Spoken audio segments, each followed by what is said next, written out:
Bonjour Monia, Bonjour, comment vas-tu? je vais bien. On va saluer nos clés, nos graines. On est bien content de vous retrouver pour une nouvelle série d'informels, n'est-ce pas? Je Tout crois à que vous fait, commencez à connaître la combine un petit peu et le format. Voilà, tout à donc on va fait. pas s'étendre là-dessus et on va démarrer. Oui. Donc, j'ai voulu te recontacter pour des nouvelles informelles. Déjà, on va poser un peu le contexte. Ça fait quelque temps où, en moi, c'est le tsunami. Et je pense que nos clés et nos graines ont sûrement aussi ces choses qui se passent. Entre ce qu'il y a dehors et ce qu'il y a à l'intérieur, c'est vrai que ben, ça donne un tsunami. Depuis mi-avril jusque fin mai, j'ai choisi de couper un peu mon activité au niveau de l'Ayurveda pour m'intérioriser, pour être vraiment en paix avec moi. Je suis vraiment super heureuse d'accompagner les graines et elles me l'ont même dit, c'est un beau cadeau que tu te fais de te mettre en pause parce que c'est aussi important pour prendre soin des autres de prendre soin de soi. Et donc, je suis sur mon chemin, sur mon chemin où eh bien, j'ai des questions. J'écoute certaines vidéos. Euh, il y en a une que j'ai écoutée. Alors, c'est assez drôle parce que j'avais écouté une vidéo de BDM, hein, Bernard de Montréal. Donc, j'avais écouté à une époque. J'avais noté quelques questions. J'ai laissé dans un coin de table. Je suis plus revenue. Je me suis réécrit d'autres questions qui me parlaient. Et ensuite, j'ai réécouté une nouvelle vidéo de BDM qui s'appelle Réinventer sa vie. Et là, je me suis dit, waouh! Et ce que j'ai trouvé formidable dans cette vidéo, il y a certaines, voilà, des questions que je te poserai parce que ça mérite pour moi des éclaircissements et une vulgarisation, parce que tu sais que des fois, c'est un peu difficile à comprendre BDM pour moi. Oui, d'autant que je ne l'ai pas vue celle-là, celle à Non, laquelle tu fais celle-là, allusion. tu l'as pas vue, parce qu'il y a certaines vidéos que quand elles me parlent, je te les envoie, mais celle-là, vraiment, je me la suis gardée pour vraiment Très bien. entrer entre guillemets, dans la confrontation. Et ce qu'il disait à la fin, c'est vraiment incroyable parce que ça fait 7 ans qu'il a fait cette vidéo et c'est pile poil ce qui est en train de se passer maintenant. C'est très intéressant que tu dises que c'était il y a 7 ans, car il semblerait que beaucoup de nos cycles sont basés justement sur ces fameux 7 ans.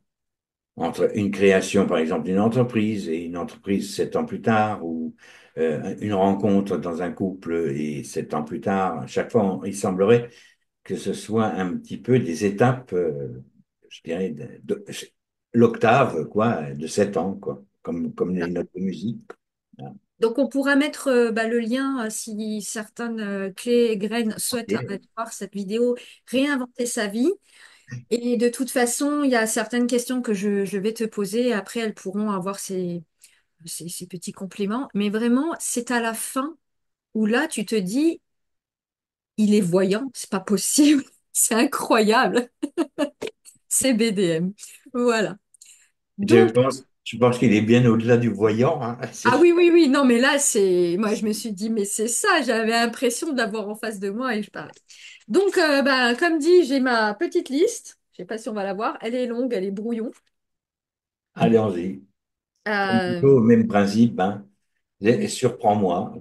ben, je vais Et te... je vais tâcher d'être le plus clair possible.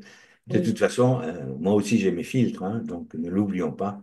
c'est Mais ça. je vais répondre de façon spontanée, sans réfléchir, parce que l'exercice justement des informels, c'est de me forcer à ne pas réfléchir une question, mais à livrer la spontanéité dans l'authenticité, sachant que bah, c'est coloré quand même par ma personnalité.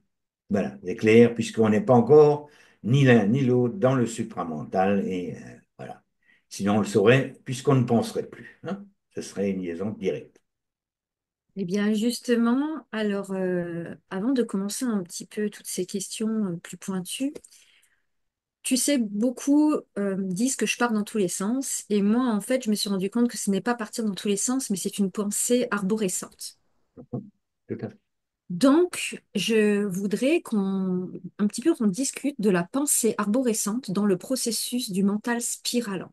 Alors, peut-être déjà expliquer ce que c'est le mental spiralant, parce qu'il y a une autre question qui se greffe un petit peu. Alors, je ne sais pas sur laquelle tu peux d'abord commencer, mais à quel moment passe-t-on du plan mental émotionnel ou plan mental spiralant. Et d'où après la pensée arborescente, tu vois? Ça fait beaucoup de questions dans la question.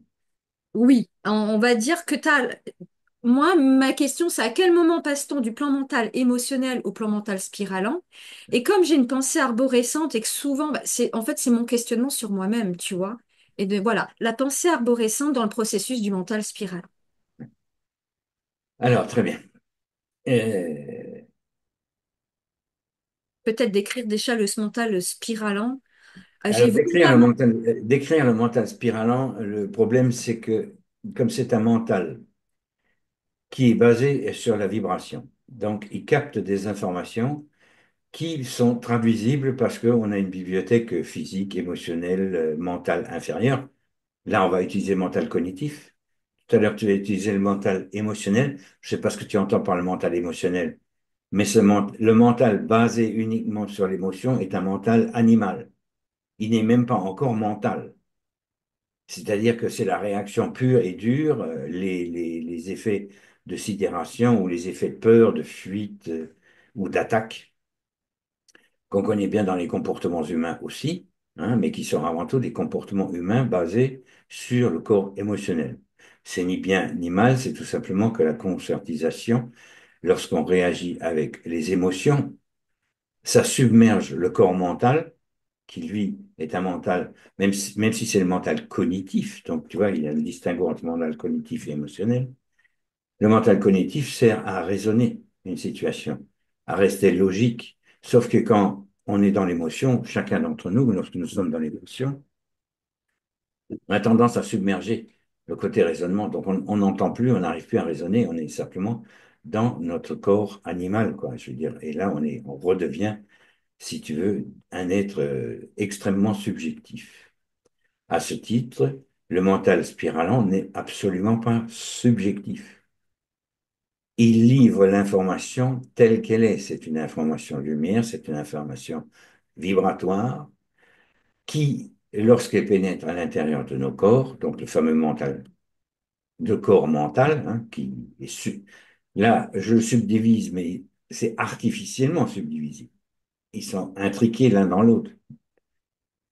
Et quand tu dis l'arborescence, ben, l'arborescence, c'est que l'information, lorsqu'elle nous arrive, elle vient chatouiller, je dirais, toutes les branches de l'arbre. Le mental spiralant, c'est un peu comme le vent dans un arbre. Imaginons que notre mental cognitif est un arbre avec ses feuilles et ses machins, et que l'information nous arrive sous forme de vent. Ben, on va entendre le bruissement, le mouvement des branches, etc., etc. L'arborescence, c'est ça. Les branches vont se mouvoir et toutes les feuilles participent au mouvement. Mais quelle feuille envoie quelle information au tronc? Ou quelle branche envoie l'information au tronc? Non, le tronc, lui, il prend l'ensemble de l'information et comme il n'est pas humain, il n'a pas à la restituer. À l'inverse de l'humain qui, lui, va remettre en forme, et quand il dit vulgariser, entre guillemets, hein, avec ce qu'il est, avec ce qu'il a perçu. Donc, lorsque je perçois quelque chose, c'est personnel. Je le perçois de cette façon. Et la façon dont je vais le réémettre pour le repartager, ce que j'ai perçu, va être tout aussi coloré, je dirais, par ma personnalité.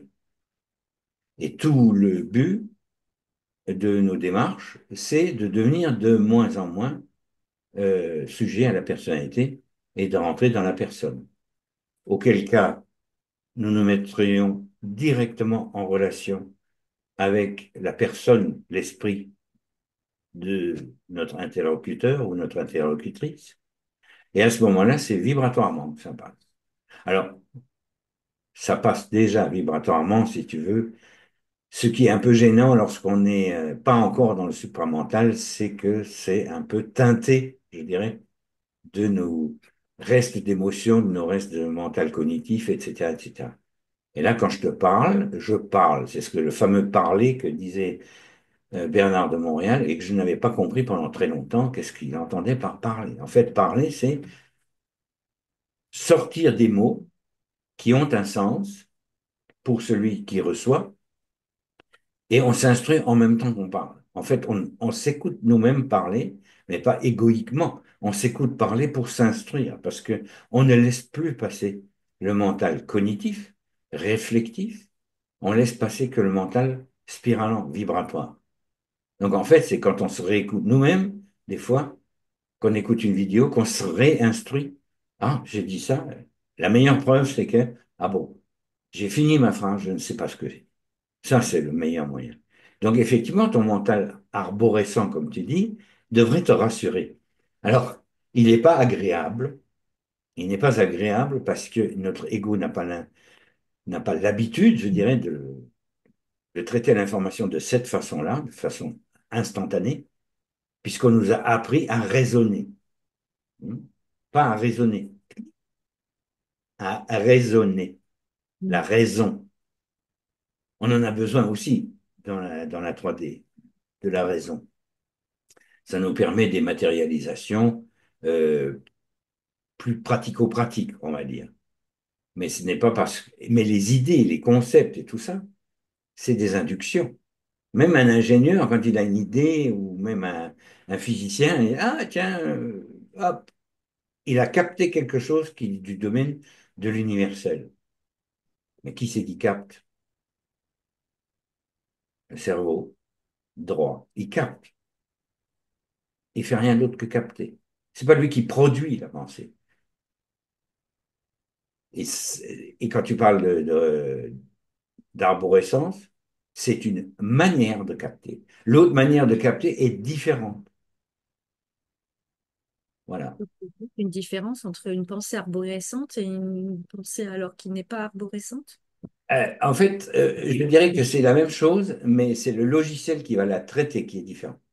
D'accord. Et c'est compatible, enfin, je veux dire, est-ce que c'est compatible? Parce qu'on a, bah, dans notre société, moi, je me rends compte, même autour de moi, dans la famille, cette pensée arborescente, bah, souvent, elle joue en ma défaveur parce que justement, elle est mal captée. Alors, si j'ai, alors, j'ai beaucoup de chance, ma fille et de ce style-là en pensée arborescente, alors on arrive à se capter, mais c'est vrai que c'est vraiment différent. Moi, je le vois avec mon fils qui, lui, est autiste, donc c'est un travail très difficile de mettre ma pensée arborescente dans ce qui n'est pas arborescent.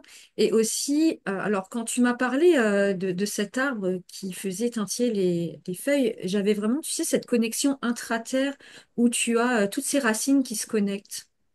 Ouais. Et ça m'a fait penser à ça aussi. Et donc, comment mieux le vivre? Et voilà, de ton point de vue, quelques clés pour que j'arrive moi-même aussi, mais aussi nos graines clés à travailler avec cette pensée arborescente, vivre en partager avec ceux qui le sont aussi. On trouve souvent, on dit souvent arborescent, c'est hypersensible, mais je pense que c'est pas tout à fait ça aussi. Oui, alors je vais rebondir sur l'hypersensibilité. L'hypersensibilité, c'est dans l'expression. La pensée arborescente est une pensée inductive, donc elle va prendre tout ce qui est à disposition. Là où on va commencer à être efficient, c'est lorsqu'on va filtrer tout ce qu'on reçoit comme information immédiate et les mettre en vibration avec notre énergie propre, notre propre rayon. Je m'explique. Rentre dans la radio toutes sortes de fréquences, d'accord? De tuner, de mettre le potentiomètre sur ce qui est de notre esprit à nous, de notre rayon à nous, pour recevoir une information claire. S'il y a des brouillages ou n'importe quoi, on recevra l'information aussi, mais il faudra aussi traiter avec les bruits de fond, les choses qui ne nous appartiennent pas en propre, je veux dire. Et dans ce cas-là, ce sera encore plus teinté. Et comme après, ça va encore passer dans un autre filtre qui est le filtre de notre personnalité, ça va se reteinter encore. Et quand on va réémettre la forme, donc le verbe, le mot, il peut être très très mal perçu. Donc, l'exercice, pour revenir à ce que tu demandais, c'est un exercice. Ça se fait pas du jour au lendemain. Il faut pas avoir peur de mal s'exprimer. C'est des tentatives pour obtenir une expression claire et adaptée à l'autre. Parce que du coup, notre ego, il n'a plus rien à voir là-dedans. Notre personnalité n'a plus rien à voir. on émet quelque chose pour la personne qui nous questionne ou pour la personne qui a besoin d'avoir une clé, un moment, je dirais, d'éclaircissement ou autre chose, peu importe ce qu'elle a besoin, puisque nous ne sommes plus à ce moment-là dans l'ego, ou le moins possible, nous sommes en capacité de lui amener. Au tout début, c'est très maladroit. Pourquoi? Parce que c'est extrêmement difficile d'adapter, je dirais, un mode de pensée alors qu'on nous a inculqué pendant des décennies, voire des quarts de siècle, ou même des demi-siècles, comme c'est mon cas, même plus, toutes sortes de choses qui sont liées au fonctionnement d'une société, d'une famille, voilà, de la boîte dans laquelle on est. Penser hors de la boîte et transmettre l'information de hors de boîte dans la boîte, c'est un exercice de style. Mais c'est pas parce que c'est difficile qu'il faut pas le faire. De toute façon, il me paraît difficile de faire autrement, puisque quelque part on est poussé par cette force de la lumière, qui va bousculer nos propres structures. Et c'est en bousculant nos propres structures que nos structures s'adaptent et à un moment donné, elles deviennent tellement souples qu'on passe de la personnalité à la personne, et là, on est dans le supramental. Ça va se faire quand le moment sera venu. C'est pas nous qui décidons, ah, je suis dans le supramental. Voilà. Alors, les gens ont le droit de le penser ou de le croire. Ceux qui y sont, de toute façon, eux, ils savent qu'ils y sont, quoi. Et ils tiendraient très probablement, ils tiendront même très probablement un autre discours, parce que ce discours-là sera pas un discours lié à un public, encore que BDM faisait aussi des conférences publiques.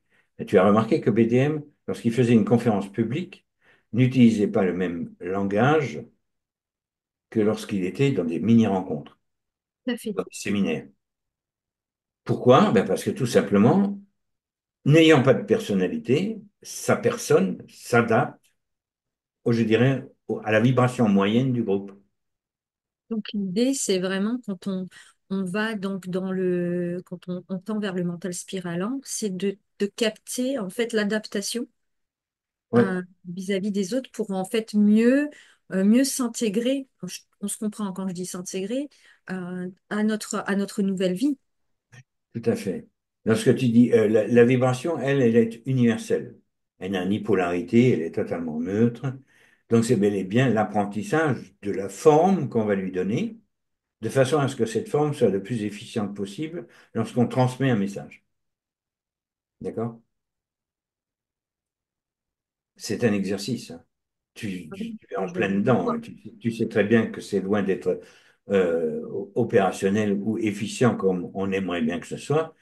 Mais déjà, rien que quand on dit j'aimerais bien que ce soit comme ça, il y a une part de l'ego qui est dedans. Oui. Oui. Ouais, C'est QFD. hein. Je le remarque, je suis en plein dans l'expérimentation et c'est vrai que ça fait des années où j'entendais tout le temps, tu pars dans tous les sens, tu fais 50 000 trucs, c'est bien de commencer quelque chose et ensuite de le terminer. Et ce qu'il y a, c'est que je me rends compte que j'arrive à faire trois choses et que avant, je n'arrivais pas. Maintenant, j'arrive à les terminer. Alors oui, bien sûr, dans le principe de l'Ayurveda, on parle des éléments hein, avec le vent et tout ça, mais c'est vrai qu'à un moment donné, quand on comprend en fait comment les éléments agissent en nous, eh bien, on arrive à mieux capter. Et c'est là qu'en fait, en agissant sur les éléments, je me suis dit, oui, mais j'ai encore cette pensée-là. J'ai encore cette pensée. Et en fait, je peux avoir une feuille et quelqu'un va me parler et je vais avoir 10 idées créatrices. Et ce qu'il y a, c'est que avant, c'était vraiment j'y allais. Maintenant, c'est non. Je me renferme, je ferme la porte, comme la petite tortue qui rentre dans sa carapace. Et voilà, qu'est-ce que tu as envie de faire? Et c'est vrai que je sens qu'il y a du changement, qu'il y a des choses qui s'opèrent, même au niveau de mes créations, au niveau de mon entreprise ou autre. Mais c'est vrai que c'est pas évident parce que des fois, on sent ce mal-être, cette électricité. Alors, côté physique, avant, tu avais le corps émotionnel quand il te prenait au niveau du corps physique, c'était très très lourd. Mais je trouve que là, au niveau du corps mental, alors je dis pas que je n'ai plus le corps émotionnel qui est neutre, hein, je dis pas ça, hein, parce qu'il y a certaines choses qui, quand elles résonnent en moi, ça part en cacahuète. Mais je trouve que c'est aussi épuisant quand le corps mental va direct avec le corps physique. Tu vois? C'est cette subtilité. Oui, alors cette subtilité est justement liée au mouvement d'énergie. Ça fatigue un corps qui n'est pas adapté. Tu vois, c'est un peu, si le moteur est prévu, imaginons qu'on ait un moteur qui soit bridé. On va dire que le mental cognitif est la bride du moteur. La capacité et la puissance du moteur est phénoménale. Mais sur la planète Terre, il est bridé pour correspondre à un espace-temps civilisationnel, familial, etc., etc. Tu t'imagines, si tu imagines un moteur égoïque, pas égotique, hein, égoïque, qui soit à lancer à pleine puissance sur cette planète. Mais il change la planète à lui tout seul. Donc, il y a une adaptation quelque part. Hein. Même BDM, si tu veux, était adapté à son époque. Il transmettait des messages. C'était un messager. Le messager n'a pas besoin de mettre pleine puissance sur ce. Lui, il a besoin d'être à pleine puissance. Mais il ne va pas transmettre pleine puissance. Il faut que le reste, ça suive. C'est une locomotive, hein, le reste, c'est des wagons, ça suit. Ça suit jusqu'au jour où ils deviennent eux-mêmes locomotives. Où nous deviendrons locomotives. Hein. Bien. C'est le supramental, c'est une locomotive. Elle entraîne des mondes entiers. Hein, d'accord? Elle se suffit à elle-même. Donc forcément, elle entraîne des mondes entiers. Mais pas n'importe comment, toujours dans le modèle harmonique. Et c'est pour ça il est si adapté à l'écoute de chacun. Il y en a qui vont le rejeter purement et simplement, c'est juste parce que si tu veux, ça bougerait trop les structures. Donc c'est juste. D'autres qui pensent le comprendre, comme nous, hein, on pense le comprendre. Et après, il y a des degrés de compréhension là-dedans. Puis après, on comprend qu'il n'y a rien à comprendre, qu'il faut juste se fixer sur la vibration. Puis quand on est fixé sur la vibration, ça nous amène nous-mêmes à remettre en mouvement les structures.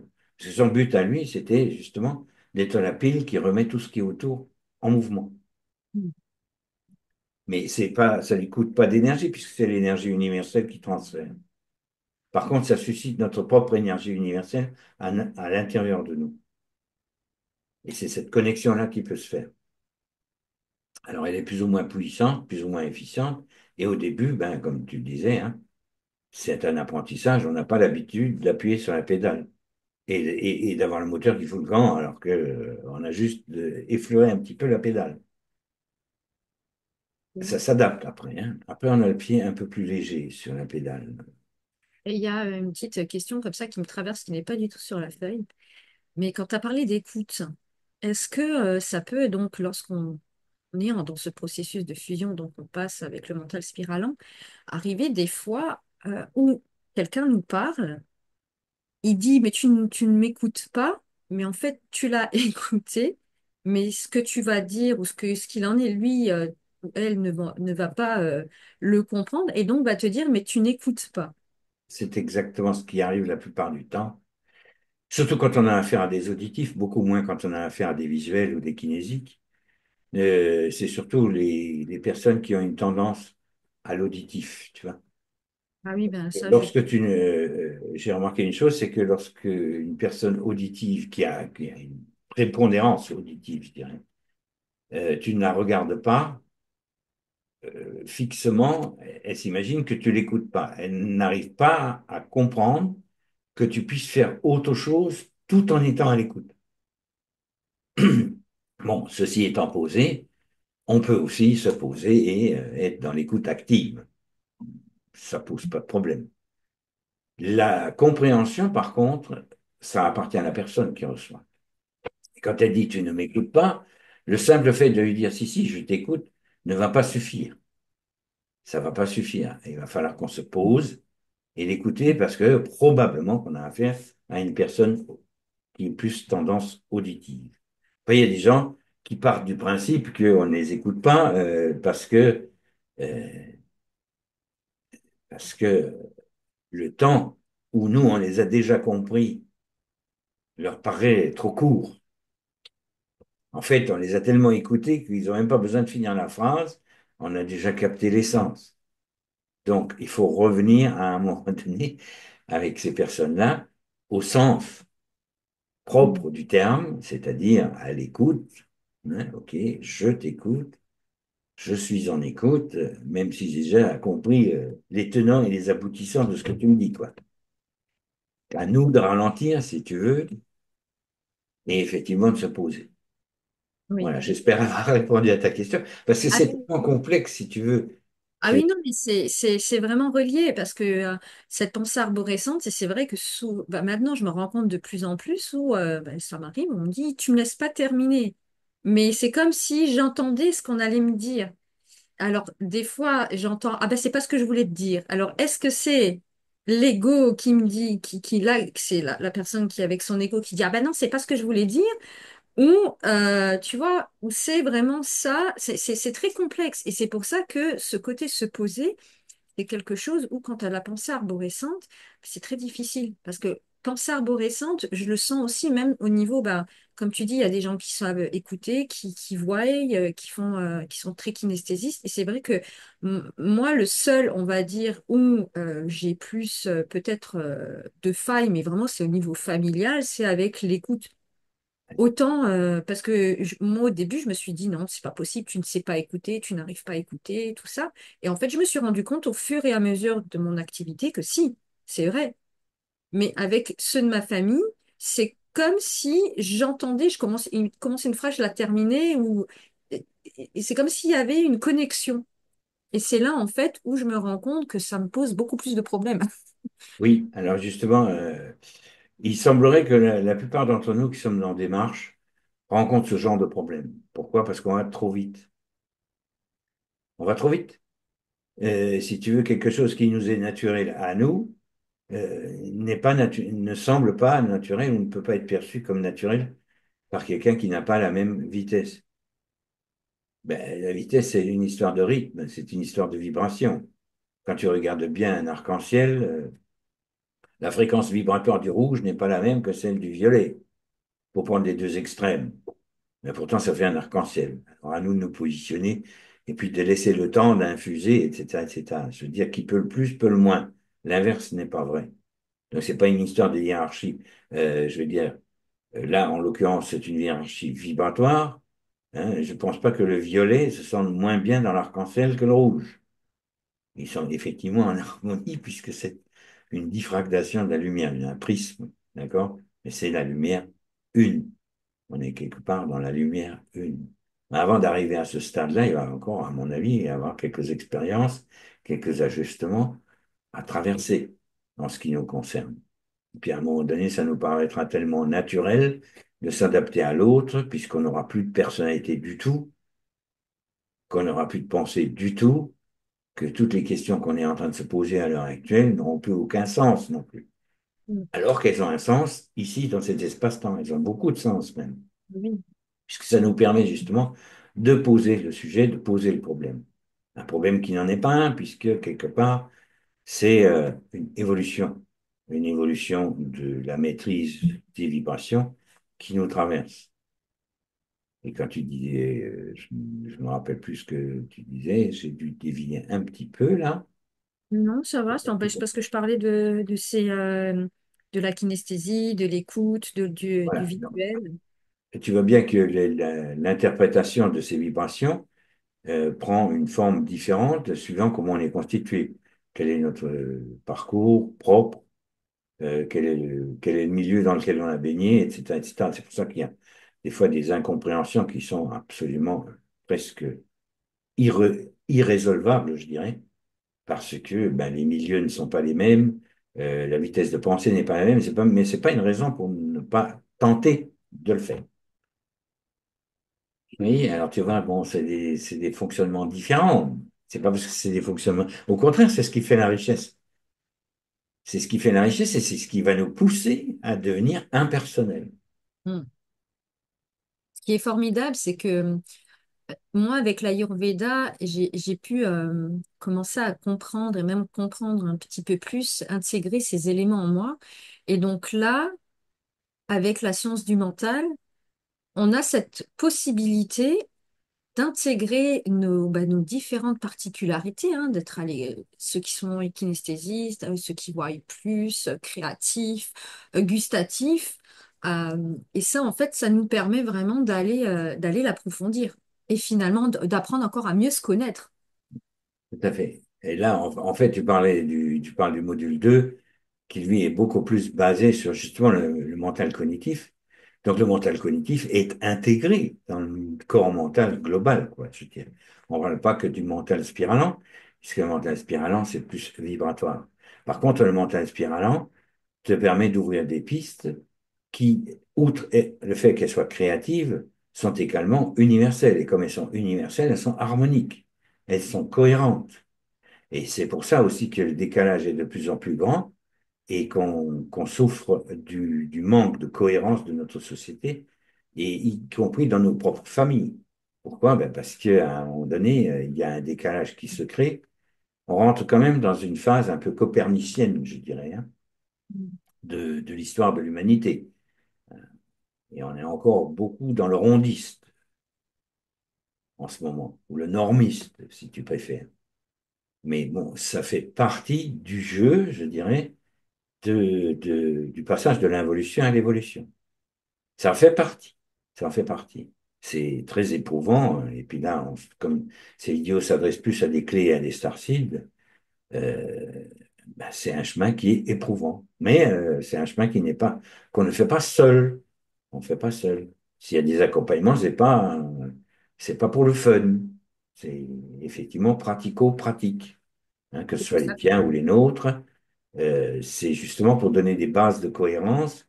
Parce que le corps, quand toi tu masses, etc., etc., il y a des choses que on est limité par le corps mental.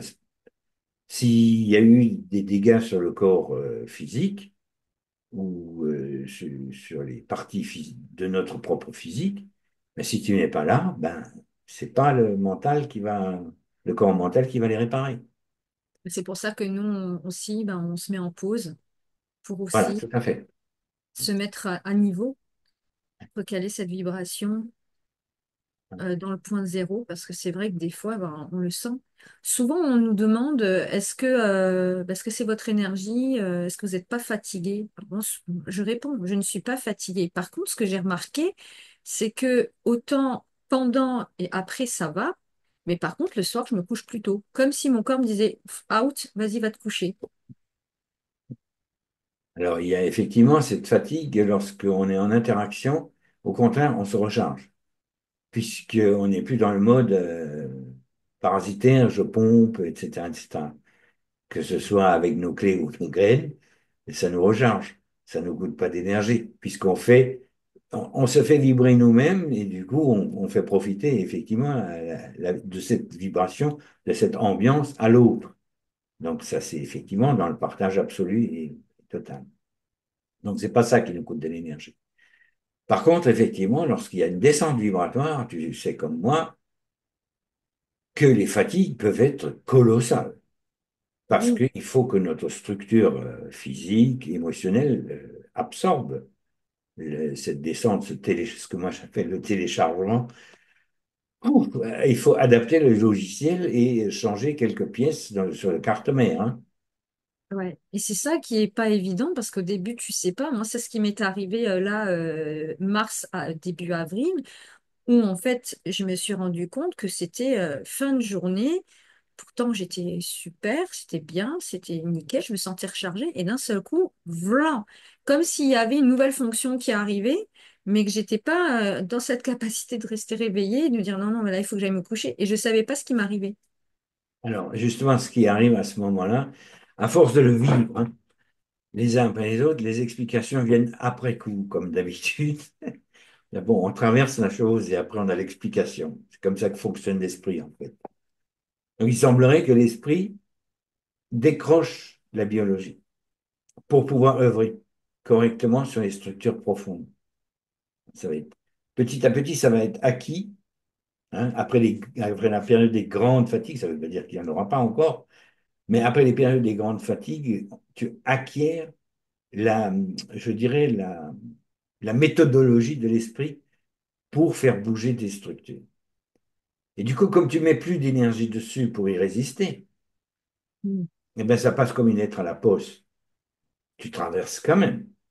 Je veux dire, on n'est pas affranchi du fait de traverser. Mais les traversées, c'est un peu à l'idée du marin, tu sais. À force de naviguer, il a le pied marin, quoi, hein. Et après, quand il est à terre, qu'il y a un problème, parce qu'il a tendance à tanguer. Là, je vais à l'extrême. Ouais. Ben, parce que, effectivement, voilà. En tout cas, moi, je te remercie pour ce premier élément de réponse. C'est Et, moi. et en plus de ça, tu as mentionné quelques petites choses intéressantes, notamment en parlant de l'ego. Et donc, on va se retrouver dans une prochaine vidéo pour ma nouvelle question. On parle Avec grand vraiment plaisir. d'ego. Ouais. Et merci infiniment pour toutes ces Merci, réponses. Ben, aux clés. Merci aux graines, merci aux clés de nous suivre, de nous soutenir. Ouais. C'est important, oui, effectivement. Vos commentaires sont toujours les bienvenus, bien sûr. Et puis les pouces aussi pour avoir un peu plus de visibilité, hein. C'est pas pour nous, mais c'est que quelque part, on estime quand même que voilà, le message, il est peut-être temps qu'il arrive à se visibiliser